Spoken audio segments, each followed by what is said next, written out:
Olá pessoal, graça e paz do Senhor Jesus seja com todos nós, uma ótima quinta-feira para todos. Hoje é dia 24 de agosto de 2023, seja muito bem-vindo ao nosso Imersão Bíblica, o devocional diário de estudo das Escrituras Sagradas. E hoje a gente vai falar de Gênesis capítulo 14 e eu quero ler aqui o texto que está no versículos de número 18 até o 20. Então, Gênesis 14, do 18 até o 20, diz assim: Então, Melquisedeque, rei de Salém, sacerdote do Deus Altíssimo, trouxe pão e vinho e abençoou Abrão, dizendo: Bendito seja Abrão pelo Deus Altíssimo, Criador dos céus e da terra, e bendito seja o Deus Altíssimo, que entregou seus inimigos em suas mãos. E Abrão lhe deu o dízimo de tudo. Bom, aqui o cenário é um cenário de guerra de grandes proporções. Estão envolvidos ali 9 reis nessa guerra. A cidade, né, ou a região, porque a cidade de Sodoma e Gomorra, depois a gente vai até chegar nela aí na destruição dessa grande cidade, mas essa cidade aí de Sodoma e Gomorra era uma importante cidade ali da região da Palestina, proporções ali muito grandes, era uma grande cidade. E o que acontece nesse caso aqui é que há uma guerra, como eu disse, talvez ali pelo nome dos envolvidos, alguns povos da região ali da Mesopotâmia estavam vindo já para a região de Canaã, tentando conquistar ali recursos que, como a gente sabe, eram recursos importantes ali para a vida naquele momento. Então, nós temos essa guerra de grandes proporções e aí a gente agora vai entrar em alguns pontos aí que a gente precisa destacar. Primeiro é que o relato, ele não dá muitos detalhes. Então, assim como muitas coisas na Bíblia, não tem muitos detalhes. E aí a gente tem que tomar muito cuidado com algumas explicações extra-bíblicas dos acontecimentos.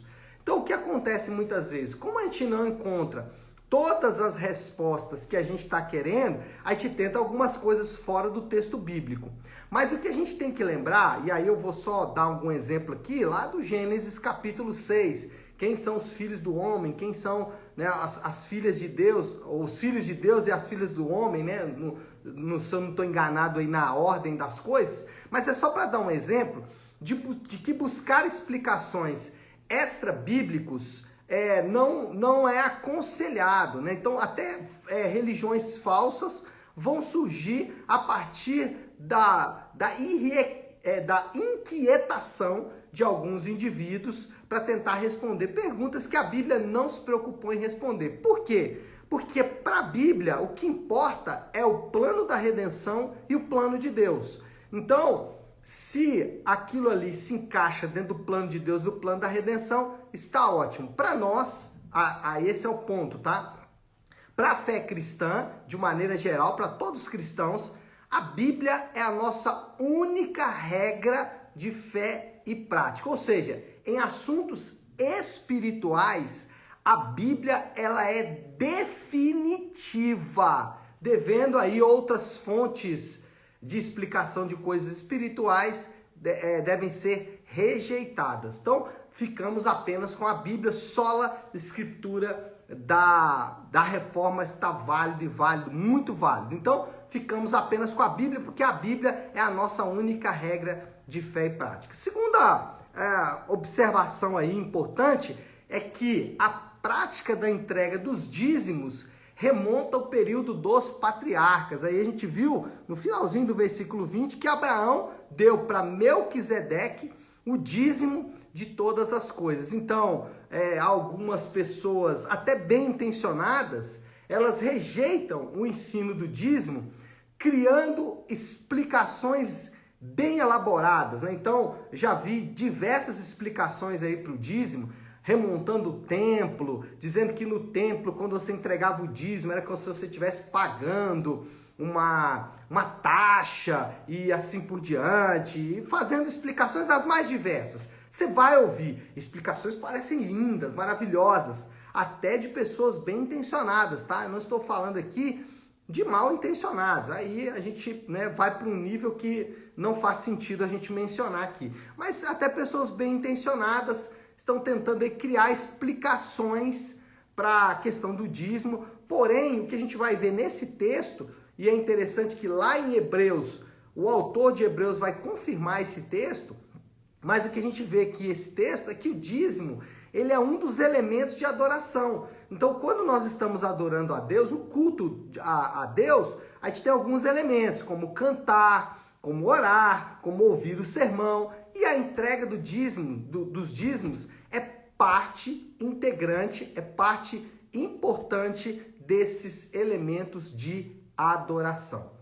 Terceiro ponto aí, agora a gente entra de fato na grande explicação. Acho que deveria fazer essas duas primeiras ponderações aqui para a gente ter uma boa base, e agora a gente pode seguir então para o texto basicamente aqui. O que está em jogo? Já que, como eu disse, a Bíblia é a nossa única regra de fé e prática, e que o que vale é o plano da redenção, então o que está em jogo aqui? O que está em jogo nesse texto é o primeiro mandamento. Abrão, ele adora somente o Deus verdadeiro e rejeita ser confundido com os adoradores de outros deuses. Então, o que a gente vai ver aqui no capítulo 14, a partir do 18, é duas maneiras de adoração, duas formas de adoração. Uma com Melquisedeque e a outra com o rei de Sodoma. Eu tenho falado isso desde o início de Gênesis. Gênesis, ele sempre busca contrastar duas maneiras de adoração. E esse aqui é o centro do ensino. O que está em jogo aqui? A adoração ao Deus verdadeiro, a adoração ao Deus único. Por quê? Porque há possibilidade de adorar outros deuses. Por isso que o primeiro mandamento é: não terá outros deuses além de mim. Então, qual é a nossa postura diante do primeiro mandamento? Gente, se é o primeiro mandamento, se Jesus repetiu esse mandamento quando foi perguntado quais são os principais mandamentos ou como resumir a lei, ele resumiu declarando: amarás somente o Senhor teu Deus.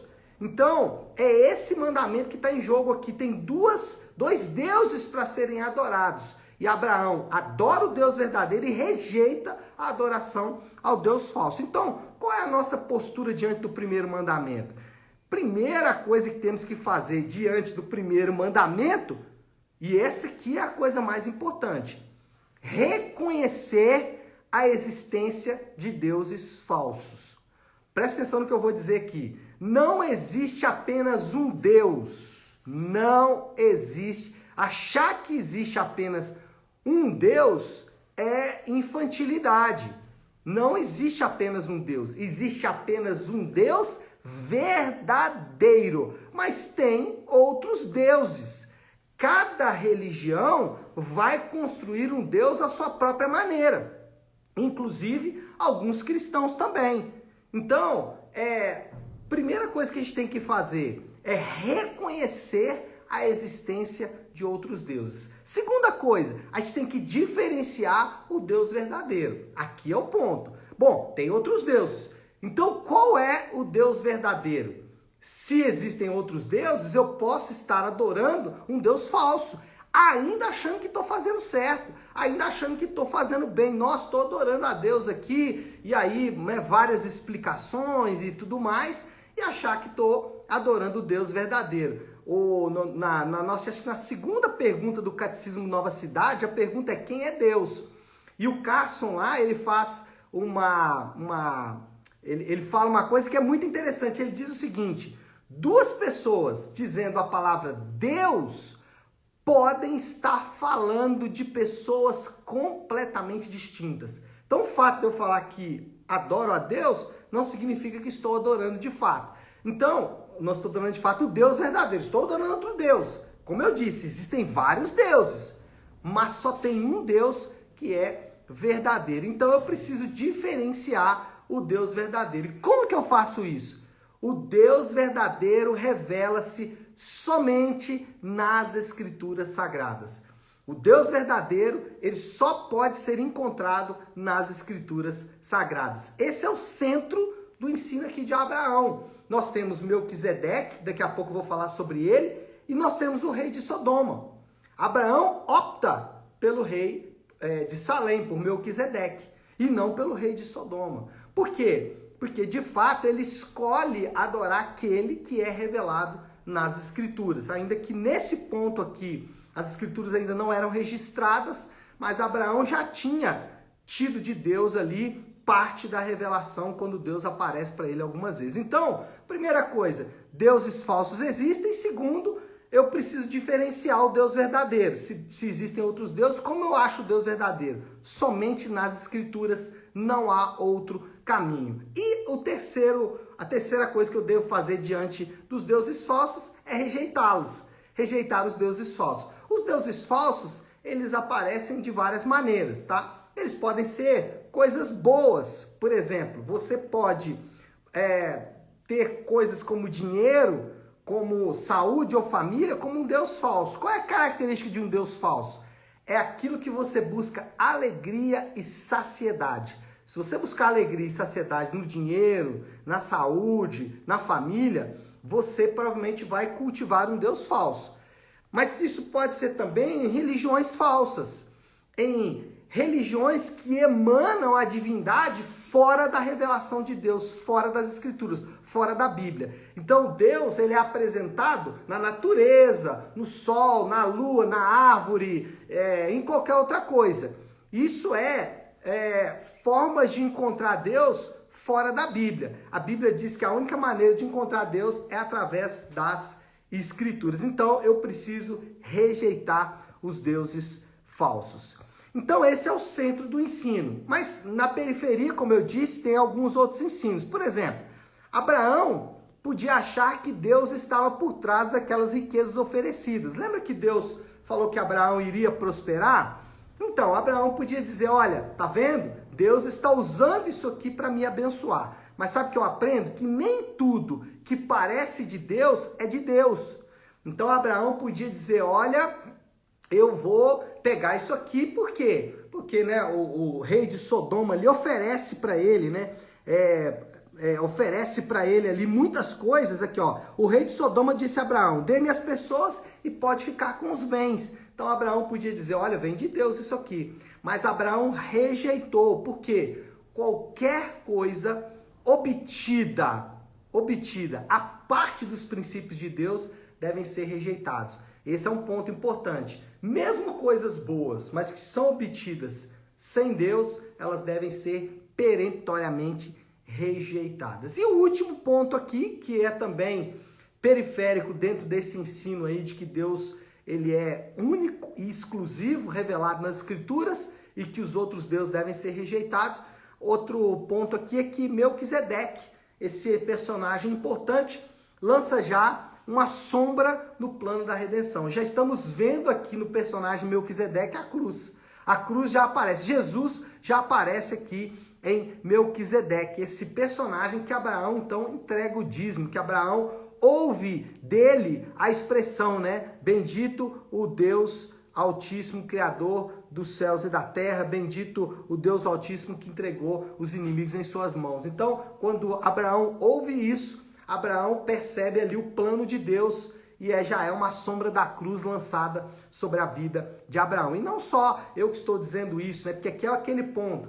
As explicações extra-bíblicas devem ser cuidadosas. Quem é Melquisedeque? A própria Bíblia vai dizer lá em Hebreus que Jesus, ele é sacerdote segundo a ordem de Melquisedeque. Então o que a Bíblia faz? Liga os dois assuntos. Liga Melquisedeque com Jesus. Liga essa história com Jesus. Lembra que eu disse que aqui o centro da história é o Deus verdadeiro? Jesus, ele é a expressão exata do ser de Deus. O Jesus bíblico, não o Jesus histórico, Não o Jesus dos iluministas, dos racionalistas, do espiritismo e assim por diante. Não, o Jesus bíblico. Esse Jesus bíblico, o Jesus que é Deus, ele é a expressão exata do ser de Deus. O Jesus divino, aquele que nos salva dos nossos pecados, esse é o Jesus que aponta para o Deus Criador, porque ele é o Deus Criador. Então aqui existe um link entre as duas histórias.